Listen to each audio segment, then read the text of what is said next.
Hi guys. Today we will analyze CVS stock, and calculate its intrinsic value using two different valuation models. Enjoy! Hit the like button and subscribe to my channel if you want to see more videos like this. Technical analysis. In the last year, CVS was a good performer. The short-term trend is negative, but the long-term trend is still positive. So although the long-term is still positive, this may be a trend turning. Support levels are around $101, $96 and $88. Strong support levels are around $84 and $82. Resistance level is around $111. In the last month the stock has been trading between $99 and $111 range.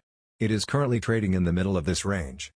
It may be a good idea to wait for a pullback before considering an entry. The stock has an average volume of 7 million. This is a good sign as it is always nice to have a liquid stock. Intrinsic value. Buy low, sell high. We have heard it many times before. But how to know when it's low, and when it's high? The intrinsic value of a stock is its true value. It refers to what a stock is actually worth, even if some investors think it's worth a lot more than that amount.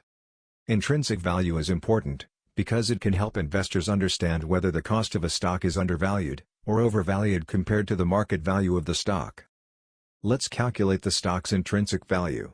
For more accurate results, we will use two different valuation models to calculate the intrinsic value of the stock.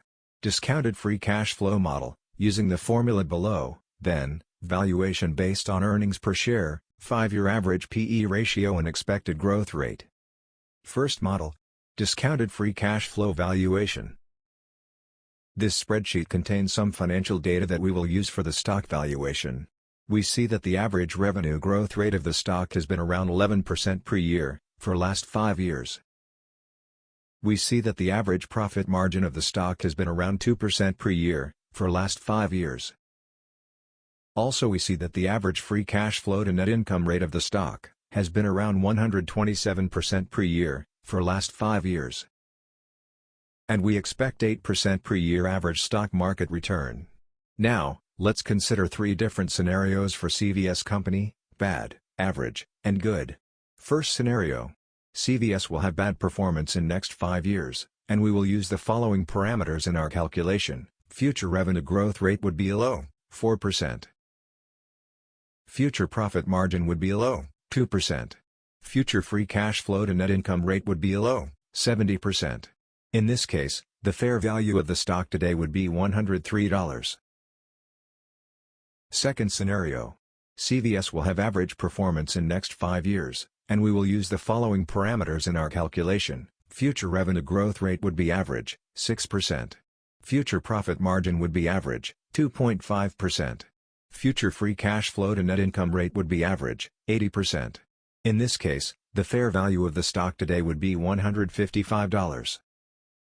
Third scenario. CVS will have high performance in next 5 years, and we will use the following parameters in our calculation. Future revenue growth rate would be high, 8%. Future profit margin would be high, 3%.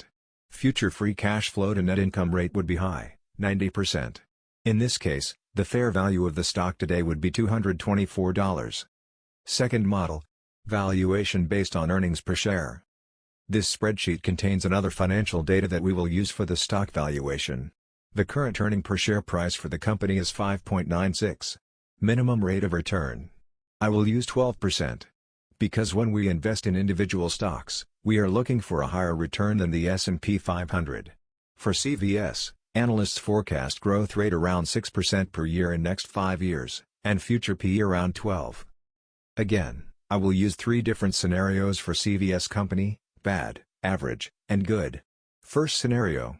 CVS will have bad performance in next 5 years, and we will use the following parameters in our calculation.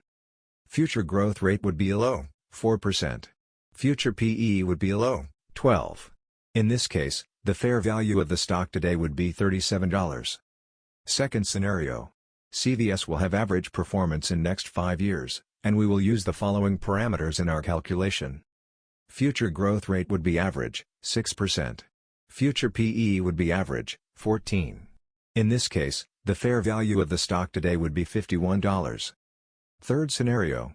CVS will have high performance in next 5 years, and we will use the following parameters in our calculation.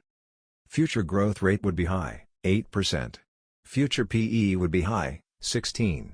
In this case, the fair value of the stock today would be $69. As you can see, today the stock is overvalued, $103, even if we expect the company's high performance in future. While CVS is still in line with the averages on profitability rating, there are some concerns on its financial health. CVS is not valued too expensively, but it also shows a small growth rate in next years. I may consider buying the stock when the stock drops below $90. Company's strengths. CVS Health operated 9,940 retail drugstores at the end of 2021, including over 1,700 locations in Target stores. The total number of locations exceeds 10,000 when we include a leading specialty pharmacy, long-term care pharmacies, infusion centers where cancer medicines, for example, are delivered through a needle. The merger with Aetna was a logical continuation of CVS management's plan to provide innovative ways to help both healthcare payers and individual patients. The acquisition of Aetna should make it easier for an aging population to get the advice, medicines, and care they need to stay healthy and avoid more costly treatment. 70% of the U.S. population lives within 3 miles of a CVS store. In the long term, even if weak macroeconomic conditions persist, we expect demand for healthcare services to remain relatively steady when compared to most other industries because of the importance of healthcare to consumers. Risks.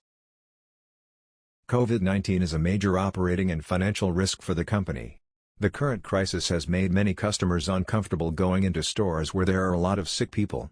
CVS Health faces risks from both rising healthcare costs and the efforts of governments, businesses and individuals to limit these costs. Government entities are very focused on making sure that individuals have access to healthcare. So, the company may see a higher volume of business at a lower gross margin.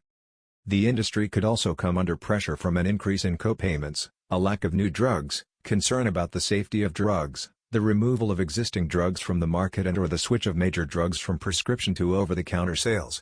CVS is expected to show a small growth in revenue and in earning per share. In the coming 5 years, the revenue will grow by 6% yearly. The EPS will grow by 7% on average per year. Thank you for watching. If you found this video helpful, please hit the like button and subscribe to my channel.